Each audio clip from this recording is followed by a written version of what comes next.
Hey everybody, and yes, I am aware we literally just learned the name of this devil fruit in the last chapter. Actually, the last panel of the last chapter. The Arrow no Mi, wielded by a member of the Gods Knights, Gunko. So, spoilers for more recent events in the One Piece story, but I gotta get moving on this. 2025's big thing that I'm gonna try to do on the channel is go through every single devil fruit in the series, so we're going back through a lot of earlier ones, but we also have the more recent ones. Like, here's the ones from the Vice Admirals. There's Biblo's Iku no Mi we just found out about.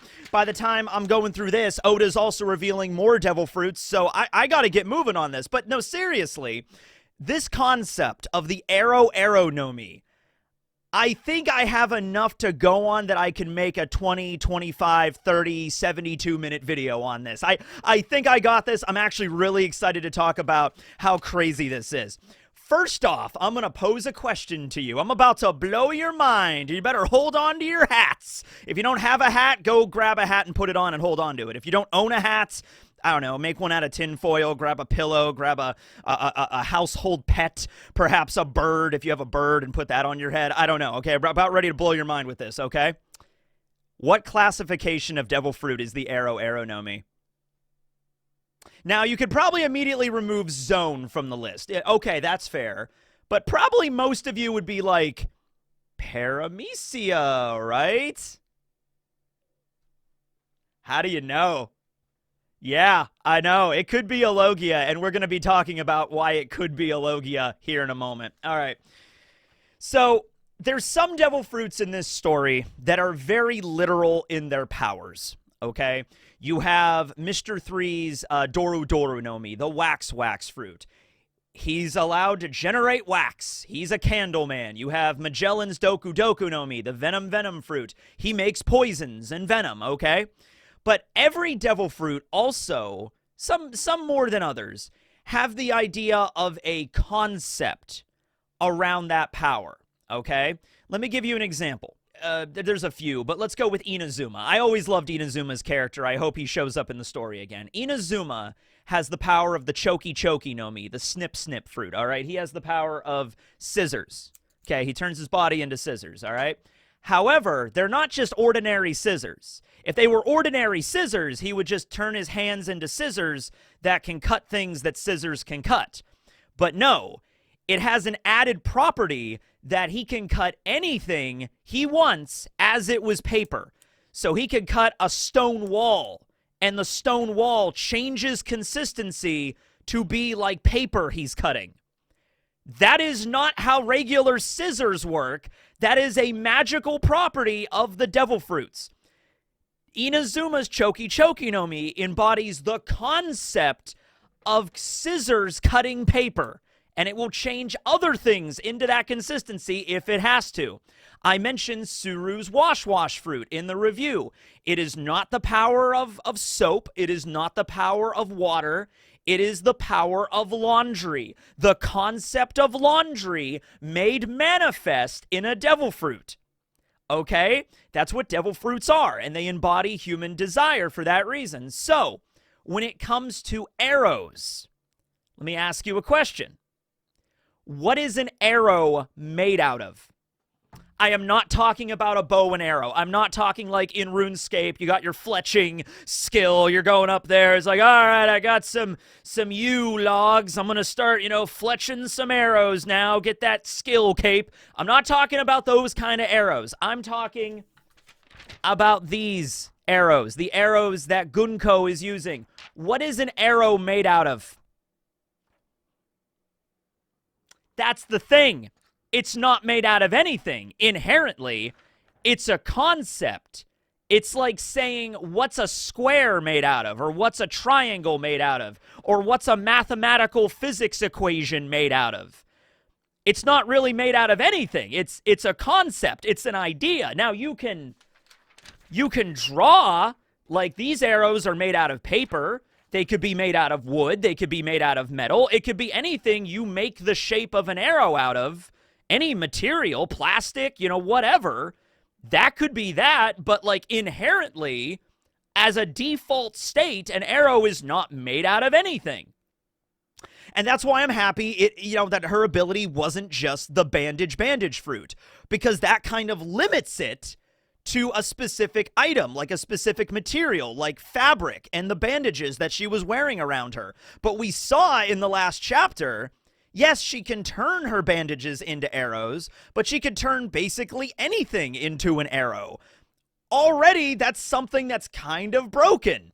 Okay, any material can become an arrow. She could turn the ground into an arrow. She could turn a tree into an arrow. Maybe living things are a limit here, because that seems to be a limit on a lot of Devil Fruit powers. She is certainly awakened. I mean, you're a member of the Gods Knights and has a really powerful Devil Fruit. Of course, it's going to be an awakened power. But all things will become arrows. All right, is the idea, right? So we see in the last chapter, she uses her arrow no mi in two major ways that are really huge. The first way is that she's wrapping the arrows around herself to increase her height. But not just doing that, not just having arrows coming out of her feet to like increase her like stilts or whatever. She's literally using these arrows as if they were bandages, but they're not bandages, wrapping around her body and like making her boots way bigger. And so she could actually like stand like eye level to Loki. She's also wrapping the arrows around her gauntlets and around her hands, making giant, like, I'm going to punch you with a giant fist, and that's how she attacked Loki. All right. There's another way she used it with like the trajectory and stuff. We'll get to that in a moment. We're just talking about how she's literally able to just summon arrows out of any material she desires and change her body. So then I bring up a question, well, like, could she turn her entire body into arrows? Like, could her body, like, flip apart like she's freaking Conan from Naruto, like, with the paper ability? And could she, like, turn her entire body into, like, arrows that are squirming around? Because that seems kind of like a Logia-esque power. Now, Logias are powers of, like, elements and things. And this was something that, I brought up a while ago, like, we're running out of the most common elements on the Logia table, right? We have a fire Logia, we have a lightning Logia, we have an ice Logia, we have a snow Logia, we have a magma Logia, smoke, we have all these Logias, all the common elements. There's still some out there. We could have a plasma Logia, that's pretty cool. We could have like a metal Logia, like, Mercury Logia or something. Aramaki is the forest, So why not have like these kind of concepts like, an arrow is kind of a naturally occurring thing in a certain sense. There are things shaped like arrows all over the place that are completely natural. There can be rock formations or the way a particular piece of ground or a tree is designed. We were talking about on Tree Facts not long ago, there was a tree called the lancewood tree that has, its branches shaped like a spear, shaped like a lance and a serrated edge. That's an arrow, and there's a tree that has branches and leaves that look like this naturally in nature. So, like, this thing could straight up be a Logia. Gunko can, like, unravel her entire body and, like, attack you with a bunch of arrows all at once, all right? So, yeah, don't immediately throw this out as kind of like a lame idea for a Devil Fruit ability. Before the name of this fruit was given, a lot of people were bringing up that scene at the Reverie when Cobra was killed by Emu. And Emu had the long tail that was also shaped like an arrow at the end of it, and that stabbed Cobra. So people are like, oh, well, what if Emu gave, just like how, they gave the Gorosei all the yokai forms, maybe Gunko also has the power of a yokai, and that's where the arrow power comes from. So there is a similarity, I can't deny that. I mean, like, Em uses the arrow thing, and then, Gunko also uses arrows. I will say that if we're going along with the idea of Emu being like the god of like nature, like Mother Ocean or something related to that, it's always fascinating to me that the Gorosei might not actually have Devil Fruit abilities. They might be something different. Okay, and maybe the Gods Knights are the ones that have Devil Fruits, but the ones that work directly under Emu do not have Devil Fruits because Emu like hates Devil Fruits. I'm not really sure how that would work, but there could be a connection. But it was given as arrow no mi, and this in a different way that the Gorosei's Devil Fruits were not named at Egghead. Their names were not given, but hers was. So there seems to be a distinction here, if nothing else. It's not the same kind of abilities that the Gorosei have. I will say at least that much, okay? However, if it is a Logia, you can turn into like that bandage woman yokai. That would be interesting. That would be fascinating there. Okay. So she can essentially, I mean, it's very similar, honestly, to like Luffy's, Sun God fruit, the Gamu Gamu no Mi, Katakuri's Mochi fruit. Kind of, maybe it is a special paramecia. If it's not a Logia, hear me out, special paramecia at least. But she's able to mold pretty much anything with her body out of this stuff, okay? You know, like, it makes me wonder, like, if she goes up to, like, she's using bandages or fabric and she's turning that into arrows. But like I said, anything can become an arrow. So, like, she could go up to a metal building, like a metal structure or a statue, and if she can change that metal structure into metal arrows and then wrap that around her body, she can make a shield, she can make a sword, she can make a spear, she can make an actual bow and arrow. She needs to have a technique where she actually summons a bow and uses an arrow as an actual arrow. That would be really cool. But yeah, I would imagine it could be anything, okay? She's just doing that with the fabric on her body right now, but could it be anything, really? It's not limited to a specific substance, okay? The other way that she uses her ability is she sets up these arrows to attack Loki. One arrow is going horizontal and the other arrow is going vertical. And Loki is talking about, because he's experienced this power before, because, Gunko was just wailing on him earlier, and is like, oh, this shit again. All right, so you're going to kick me from this side with one of those arrows, boom, and then you're going to uppercut me with the other one, boom. That's the way you're going to go.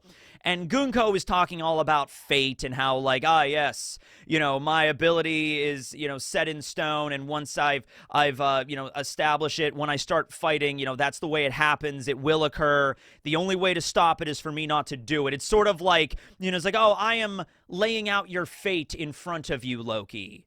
But it's up to you whether or not you want to go down this path. You could agree to join the Gods Knights, and I don't have to enact this path of fate. But the moment I get moving, the arrows will carry it out. Kind of that thing. The arrows will always move forward once you get started down that road, kind of thing, right? Now, Loki is, of course, a Chad. We all know that. So he's like, screw off, I'm not joining the Gods Knights. And she's like, okay. And then so she uses the arrow power to increase the trajectory, the acceleration of her attacks, okay? So she goes to swing her giant foot, and that accelerates down the horizontal arrow, and bam, slams into Loki's jaw. And then she accelerates her giant fist, and then boom, uppercut, and that apparently does a lot of damage. And at the very end of the chapter, before we didn't really get to see the full effect of this attack, but Gunko had kind of had enough of Loki after wailing on him for so long, and was like pointing like 10 different arrows at his face, and is like, one last chance, are you joining or not? And he just lets out a big laugh and just like, nope. And then she's like, ugh, and then she like attacks Loki just like an onslaught, and we just hear him screaming. Not laughing, it was a scream. It was like a gwa, it was a scream. And then we just see Loki with his head down like, oh, and then that's when Shamrock gets up and is just like, all right, this isn't working out. We need to call Marie Joie to see what's going on here. And Gunko is questioning about, like, his religion, his faith, maybe. He's like, man, he really does believe he's the sun god, I guess. Man, he could really take a walloping, right? Okay? Like, you can kind of see what this could entail, right? Like, if she's able to just create arrows that not only have the physical form of, like, stabbing someone, like, she stabbed all of the animals in the primordial world. All those strong world-esque animals were like one shot and pinned to the ground by Gunko. Like taking a thumbtack and just being like, nope, nope, nope, nope, nope, and just like knocking them all out. Like there was a giant snake and the giant wolf that she like strangled. The way she strangled that wolf was she detached one of the arrows from her. So the way the arrows go, and I don't know if anybody noticed this, but this is actually a really cool little artistic choice that Oda did. So with these arrows, when they're detached from Gunko, Oda adds these little, like, double lines at the end of them as kind of, like, a representation that, like, they're not physically connected to Gunko anymore, but she can, like, telepathically, telekinetically control them still. And we see her kind of moving her fingers around. Because even in theory, like, even your fingers could be seen as naturally occurring arrows. You're pointing somewhere. They can kind of be seen like that, right? So she's like I say, this concept is kind of very broad. So the fact it could be a Logia is not ridiculous. All right, anyway, she wraps the bandages, she wraps the line around a person's neck and then points right up, and then the arrow, like, forced trajectory just flies upward and it starts to, like, strangle the wolf like it's being hanged, okay? So she could probably do that with anything. She could, like, be fighting somebody, wrap an arrow around somebody's wrist and have the arrow point down, and it's, you know, it gets pinned to the ground, kind of like Fujitori's Zushi no Mi. Or in any direction, honestly. This actually could be seen as a sort of way to counter the Zushi no Mi. Like, they like back and forth, kind of like how Smoker was fighting Ace that one time, like smoke versus fire. You don't really get anywhere from there. Like, Fujitora could walk up and use gravity to push you down. Gunko could generate a bunch of arrows pointing up to nullify the effect of the gravity. She could totally do that with this kind of esoteric power she has, okay? Like Medusa and Soul Eater, she could place, like, an arrow on the ground and then step on it, and then that, like accelerates you in a straight line. Make a bunch of arrows to kind of, like, move you around the battlefield like that. That'd be really cool. Or make a bunch of arrows in a circle to, like, just gather momentum. You're just, like, in the infinity loop over and over and over again, and then you strike your enemy all at once. And that's not even, like, all the weapons she could make with this, right? Because we've seen her using, like, the arrows to make her boots and her gloves, like, bigger, her gauntlets to, like, punch the crap out of Loki, like melee. But you would imagine, like, she could summon an arrow sword, an arrow bow and arrow, an arrow shield. Oh my god, an arrow shield. She makes a shield, and then you punch it, and the arrow, like, sends you up or down or left or right. You know, it's the question of the axis of exactly how this can go. I assume she could do 2 dimensions pretty easily, like whatever arrow. So if the arrow's pointing, like, to the left, and then you go to punch the shield, you punch it, and your whole body, like, swoop, just gets sent flying to the left. All right? Or she could go, like, the third, like, the Z-axis, she could go up as well, like the arrow is pointing in other directions. Dude, I'm imagining a version of this where she creates a giant cube out of arrows. She's just making a bunch of geometric shapes out of arrows. Like, I have the power of 1 to 3 dimensions. I can make a straight line. I can make 2-dimensional structures. I can make 3-dimensional structures, like a giant cube, and you could fight in the giant cube made out of these arrow, like, lines that I'm creating, you know? Like, she could do some crazy, wacky shit with this. Okay? So do not underestimate this power. Like, that's like the first thing you see when she was strangling those giants. Like, oh, is this going to be like a bandage fruit? Kind of lame for a God's Night to have just a fruit that manipulates fabric. I mean, I guess, but whatever. No, the stuff she could do with this. I said in the review, she could, like, cover her whole body. If she could just mold her clothing to change her overall, like, shape, she could make a giant suit of arrow armor and attack you that way and punch the crap out of you, right? My goodness, you know, and because she can detach them from herself and she can, like, telekinetically move them around the battlefield, she could, like, make snakes, because that's the whole joke with Medusa, because she's Medusa, she's, like, she has snakes, but the snakes aren't really snakes, they're arrows, they're vectors, okay, is what she's actually making, right? So yeah, Gunko could just, like, summon up from the ground. We even see that in the chapter. There's 2 colors of the arrows that she makes. There's the black arrows that seem to be the things that are, like, molding her body, and then the white arrows that she's separating from herself, like the trajectory against attacking Loki. Those were all white arrows. The thing she used to strangle the wolf, that was a white arrow, but her whole body was being molded with these black arrows. Also, Gunko has heterochromia, so 2 of her eyes have different colors. So in the manga, it's like one is like a white colored pupil and the other one is a black colored pupil. That might actually be what her arrows might look like in the anime. We don't really know what like color design we're going to go with yet. But if we go, like, let's say white arrows and let's say red arrows, her eye is probably going to be white and red. It's probably going to be something like that, right? Okay. But yeah, there seems to be 2 different shades of arrows depending on what she's doing there. One to shape herself and one to add the trajectory and the vectors and the acceleration and that kind of stuff, right? And also, considering the fact that these arrows might not be made out of actual matter, they might be some kind of weird, like, devil fruit energy type shit, you know? Like maybe maybe it is whatever material she wants it to be made out of, okay? But sometimes I'm curious, you know, like maybe it is just the bandages, but sometimes she's like creating all these arrows. I'm just like, can you physically like interact with them? Like, can you grab one of her arrows and just like rip it to pieces if it is just made out of a bandage? Because the way that Gunko is describing it is like, yeah, no, once those arrows are set in place, the only thing that's stopping it is myself. You know, nobody else can stop it, right? I understand. And we don't really get a lot of things for this because that one giant went down pretty quickly, and Loki was pinned to a tree, so he couldn't really do much, okay? But it is interesting. Like, if she sends an arrow out to grab somebody, could you just grab it before it hits you? Or will it just keep going no matter what? Like, it's literally unblockable, ungrabbable, because it's not physical matter at that point. It's like something else, okay? You could also say hockey, because hockey kind of like does everything. Like, I could even see, this could be a power similar to Miss Golden Week's Colors Trap, or like what happens if she's fighting Luffy or somebody and marks Luffy with an arrow on his chest, and then Luffy is forced to like float upward. Like, I can't stop, but then like exert some hockey and that like breaks apart the arrow. It would probably be something like that. If she fires an arrow at you, if you use armament hockey, I'm sure a Conquerors, you could like stop the arrow in the air and like break it apart, or maybe send it back like a U-turn. You know, it's just like, hockey power, I rebuke your arrow. It sends it back. Could be something like that, totally. But other than that, other than using hockey, which has already been noted to mess with Devil Fruit abilities, this thing is the craziness you could do with that. And I'm really hoping that Oda goes further with this. I don't think Shamrock is going to have a Devil Fruit, and we're going to be making a video about Shamrock following up this, but this is a Gunko video held over from last week I really wanted to talk about first. So, yeah, we're going to talk about Shamrock. I don't think he has a power. A lot of the other God's Knights that we haven't met yet, they, you know, some probably have Devil Fruit abilities, some don't, but I hope they're all kind of like ambiguous, sort of esoteric abilities like this.